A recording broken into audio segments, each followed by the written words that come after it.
Assalamualaikum, apa kabar semua? Kembali lagi bersama saya Rizal Fauzi. Di video kali ini saya mau komparasikan aja nih semua smartwatch yang Apple Series 6 copy banget nih atau KW ya.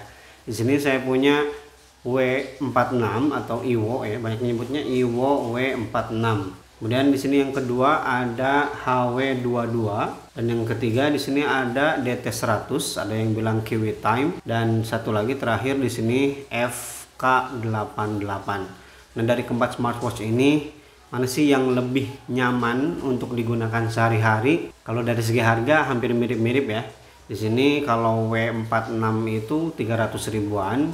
Kemudian HW22 di harga 200 ribuan, itu di harga Cina ya, tapi kalau di Indonesia harganya jadi melambung. Kemudian di sini DT100 harganya 300 ribuan dan FK88 paling mahal harganya ada di kisaran 500 ribu, itu udah termasuk bea cukai. Nah, kalau di Indonesia lebih mahal juga ya, jadi harganya sekitar 700 ribuan kalau saya cek ya. Ada yang 600 ribu juga sih, tapi jarang. Rata-rata di Tokopedia itu jual harga 700 ribu. Apakah yang lebih mahal lebih baik dari yang murah atau enggak? Yuk kita bahas. Kita bicara dulu dari segi material yang digunakan ya. Ini semuanya udah menggunakan aluminium ya, baik yang W46 atau HW22, DT100 dan juga FK88 semuanya menggunakan material aluminium alloy frame-nya atau samping-sampingnya. Kalau belakangnya sama ya, semuanya masih menggunakan plastik. Kemudian untuk strapnya sendiri yang paling nyaman itu di sini ya, atau paling kerasa mahalnya yang ini ya, yang W46. Kemudian diikuti ini DT100, ini juga sama, udah lumayan nyaman. Diikuti FK88 karena ini udah dapat strap ekstra ya, menggunakan nilon. Yang ini yang saya gunakan yang nilon. Ini susah dibukanya. Sistem kayak gini ribet ya, buka bongkar pasangnya gitu. Kemudian yang paling gak nyaman itu ini ya, HW22. Ini pernah saya bahas juga di video unboxing ya. Di sini tidak presisi, ada yang kosong gitu kan, bisa dilihat ya. Kemudian untuk strapnya sendiri agak lengket-lengket gitu, dan otomatis gampang banget ninggalin jejak kotor ya, terutama debu-debu yang kecil yang melayang-layang itu ntar bentar-bentar nempel gitu, ada bekasnya di sini kelihatan tuh ya kan. Selanjutnya yang mau saya perbandingkan juga adalah sistem chargingnya atau pengecasannya. Kalau yang paling bagus itu adalah Evo W46 karena udah menggunakan wireless charging. Bisa dilihat di sini di bagian belakangnya tidak ada pin magnetik ya, tidak ada dua pin biasanya untuk masuknya sumber daya listrik. Nah, karena ini udah menggunakan proses wireless. Kemudian yang kedua ini FK88, ini memang masih menggunakan pin ya, dua pin magnetic charging, tapi untuk bahan yang digunakan saya suka. Yang ketiga DT100 kayak gini, kebalik. Kemudian yang terakhir yang paling gak nyaman yaitu HW22. Ini harganya memang paling murah sih. Wajar kalau banyak diprotes, tapi jangan banyak protes, harganya murah kan. Pertama, kabelnya tuh pendek banget ya, cuman segini, lihat muat ya di frame kamera saya. Kemudian ada sih magnet dikit banget ya, jadi gak bisa digantungin gitu ya. Kemudian karena ininya pendek, ya udah harus di bawah gitu, deket banget dengan colokan. Kemudian keempat smartwatch ini dimensinya sama, yaitu 44 mm. Jadi bagi teman-teman yang kebetulan punya tulang tangannya yang kecil, ini gak cocok ya, terutama kalau beli yang ini HW22. Yang HW22 ini lubangnya pelit ya, maksudnya sedikit, harusnya ditambah lagi di sini. Ini karena lubangnya gak banyak, otomatis di saya aja ya, di tangan yang udah lumayan nggak kecil banget sih, nggak gede banget juga, ini tuh jadinya meninggalkan banyak ruang, banyak banget gitu. Ini udah di yang terakhir yang paling kecil. Oke, sekarang saya mau ngasih lihat dagunya atau bezelnya. Yang paling tebal itu ini ya, HW22. Ini bisa dilihat bagian sininya tuh tebal banget, lumayan jauh. Kemudian disusul yang kedua oleh FK88. Ini juga lumayan tebal, terutama bagian melengkung ininya tuh agak terlalu ke dalam ya, jadi kelihatan tebal banget. Disusul yang ketiga oleh DT100 atau Kiwi Time DT100. Dan yang terakhir yang paling tipis adalah W46 ya, dari Iwo W46. Selanjutnya crown ya, yang menarik di Apple itu adalah adanya crown. Ini untuk W46 crownnya seperti ini, ada lingkaran merah. Kemudian HW22 juga sama, ada lingkaran merahnya. DT100 juga sama, di sini ada lingkaran merahnya. Dan yang terakhir FK88 juga sama, ada lingkaran merahnya. Yang membedakan adalah W46 ini crownnya tidak aktif. Jadi kalau saya putar-putar ini tidak akan merubah apapun dan tidak ada tombol tambahan ya. Jadi untuk pengoperasiannya hanya ada satu tombol. Ini untuk menyalakan dan menonaktifkan layar. Kemudian yang HW22 di sini ada dua tombol ya, satu crown dan crownnya aktif. Dan ini crownnya yang paling mantep sih feelnya menurut saya.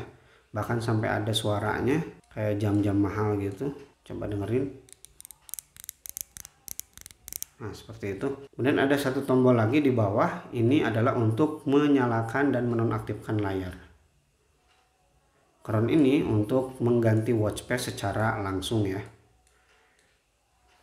Kemudian DT100 di sini tampilan sampingnya seperti ini, hampir sama dengan W46, tidak ada tombol tambahan, tapi ini crownnya aktif untuk mengganti watch face ya, dan juga untuk zoom in zoom out bisa di menu yang smart. Terakhir di sini FK88, ini juga sama, crownnya aktif. Yang saya kurang suka di sini ada suara digitalnya ya, bukan suara dari crownnya tapi suara digitalnya ya, seperti itu. Kemudian di sini ada satu tombol juga, ini untuk menyalakan dan menonaktifkan layar. Oke, lanjut kita lihat watch face-nya. Di sini watch face yang di bawah di FK88 ini banyak banget ya, saya lupa ada berapa, nanti akan saya tulis. Paling menyenangkan itu adalah FK88 karena di sini watch face-nya banyak banget. Yang kedua hidup ya watch face-nya.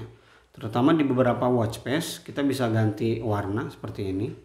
Jadi kalau kita sentuh-sentuh watch face yang tertentu itu akan mengganti layar warnanya, warna layarnya. Atau seperti watch face yang saya tunjukkan di Instagram ya. Watch face yang bahasa Arab itu menggunakan angka Arab itu berubah-ubah sendiri. Atau ini ya, watch face yang wajah ini juga sama, kita klik akan mengganti.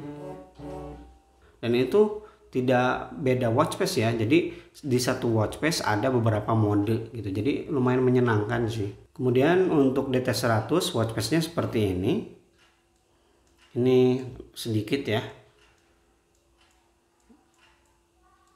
dan kalau kita sentuh juga tidak ada perubahan apa-apa di watch face nya. Tapi untuk watch face yang punya animasi ada beberapa yang seperti ini, yang ubur-ubur, bunga, dan juga api yang ini yang kaset. Api udah saya ganti sih. Lanjut ke smartwatch yang ketiga, yang aktif crownnya adalah HW22.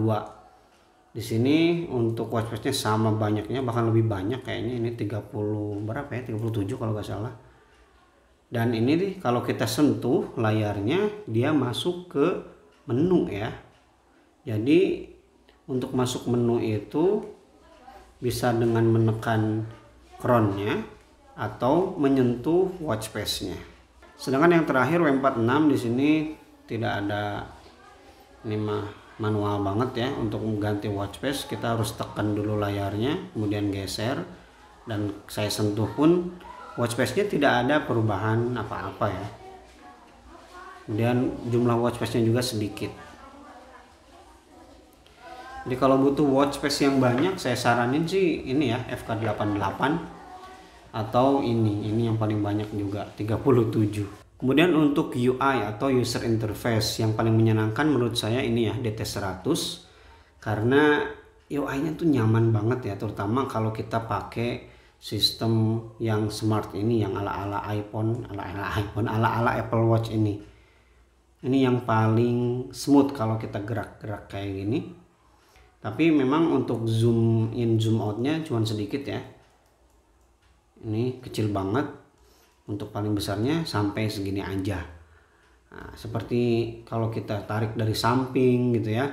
Jadi ada 2 layer gitu. Ini aktif, yang belakang nggak mati, lihat masih aktif ya. Masih muter-muter gitu. Kemudian ini layer di atasnya. Dan ini juga aktif. Kemudian kalau kita tarik dari atas juga sama seperti ini, kayak di HP gitu ya. Kemudian yang kedua, UI yang paling nyaman menurut saya adalah FK88. Memang agak sedikit membingungkan di sini, untuk masuk menu itu kita geser ya dari samping sini. Nggak biasanya gitu. Kalau kita klik, sinkronnya akan masuk ke dial pad seperti ini. Kemudian kalau kita sentuh ini dari atas akan masuk ke quick setting yang tampilannya tuh seperti ini. Agak mubazir sih, terlalu banyak langkah ya. Kemudian yang terakhir, UI yang menurut saya agak membingungkan adalah HW22 ini, karena masuk menu itu disentuh aja. Ini lebih seamless sebenarnya, jadi lebih effortnya tuh sedikit gitu. Karena kalau kita harus mencet ini kan harus kayak gini, tapi kalau di sini tinggal klik aja. Cuman untuk sebagian orang mungkin ini agak membingungkan, terutama masuk ke bagian setting itu dari bawah ya. Nah, dari atas tuh gak ada apa-apa, gak terjadi apa-apa. Kalau dari samping seperti ini hampir sama dengan DT100. Kemudian ini juga bagus ya untuk animasinya. Bisa sampai sebesar ini, yang paling kecilnya segini, yang paling besar seperti ini. Tapi sebenarnya kalau masalah kebingungan seperti tadi itu bisa dipelajari ya. Jadi dalam jangka waktu beberapa hari kalau kita sering pakai ya otomatis bakal terbiasa gitu ya, nggak bakalan terlalu bermasalah lah. Kemudian yang terakhir yaitu daya tahan baterainya. Nah, dari pengalaman saya menggunakan keempat smartwatch ini, yang paling cepat habis itu ya ini ya, HW22 ini paling cepat habisnya. Bahkan dalam mode standby pun nggak nyampe 5 hari udah habis. Kemudian yang kedua yang paling cepat habis baterainya adalah FK88. Ini kalau penggunaan saya bisa sampai 3 hari aja ya udah habis. Jadi lumayan bakal cepet ngecas nih. Padahal penggunaan biasa-biasa aja, jarang mengaktifkan notifikasi juga ya yang ada di handphone. Apalagi kalau misalnya kita sering pakai dalam mode ekstrim ya. Dalam artian sering dipakai olahraga, tersambung GPS gitu ke smartphone. Nggak tahu nih, mungkin cuma sehari aja. Kemudian yang selanjutnya W46. Ini lumayan awet karena kapasitas baterainya ini adalah 280 mAh. Ini di mode standby. Pertama saya beli sampai sekarang berkurangnya tuh sedikit, lihat ini. Ya, nggak habis setengahnya, belum 50% loh. Kemudian yang paling awet ini dia DT100. Ini adalah smartwatch yang sering saya pakai selain FK88, tapi ini belum dicas. Nah, kalau ini FK88 ini udah dicas lagi barusan ya. Sebelum saya syuting saya cas dulu lah, takut mati gitu. Nah, ini dari kemarin belum dicas lagi. Luar biasa sih ini. Ini ukuran baterainya sama ya dengan W46 yaitu 280 mAh. Overall itu aja yang bisa saya share ya dalam penggunaan keempat smartwatch ini. Kalau teman-teman punya dana lebih, saya saranin beli ini ya, karena ini lebih menyenangkan sih menurut saya. Build quality-nya juga bagus. Cuman nggak tahu ini problem cuman ada di saya atau di smartwatch yang lainnya. Saya kesusahan ini ya buka strapnya, luar biasa. Aduh, makanya ini menggantung kayak gini karena sulit bukanya. Atau kalau budgetnya kurang, boleh beli DT100 aja nih. Dan kalau bisa sih cari yang warna hitam. Kalau kurang suka dengan silver ya, ini masalah selera sih sebenarnya. Karena DT100 ini UI-nya enaken gitu ya, smooth, nyaman, aplikasinya juga bagus. Watch face-nya yang disediakan di aplikasi juga udah lumayan banyak ya. Build quality-nya juga ini nyaman ya, gak kelihatan murah, cakep lah. Oke, saya rasa itu aja yang bisa saya share di komparasi keempat smartwatch ini. Nah, ini semuanya udah saya pasang ya di Tokopedia. Bagi teman-teman yang pengen beli smartwatch ini, boleh mampir langsung ke toko saya. Silahkan dibeli ya, dibeli biar saya bisa beli smartwatch lain lagi. Ini udah kehabisan dana nih, nggak ada untuk bahan konten. Malah curhat. Oke, terima kasih bagi yang udah nonton sampai selesai. Rizal Fauzi pamit. Wassalamualaikum warahmatullahi wabarakatuh.